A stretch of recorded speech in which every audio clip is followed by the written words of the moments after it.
కానీ నా కుమారుడు కానీ అడిగే ఉద్దేశం పెట్టుకోలేదండి. అన్కండిషనల్గా నేను చేయడానికి నిర్ణయించుకున్నాను సార్.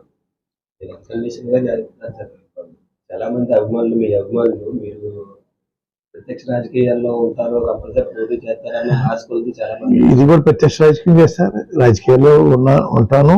వారి తరఫున, ముఖ్యమంత్రి గారి తరఫున ప్రచారానికి వెళ్తాను సార్. రాజకీయాల్లో ఉన్నట్టే కదా సార్. ముఖ్యమంత్రి గారు ఆదేశిస్తే పోటీ చేస్తారు సార్.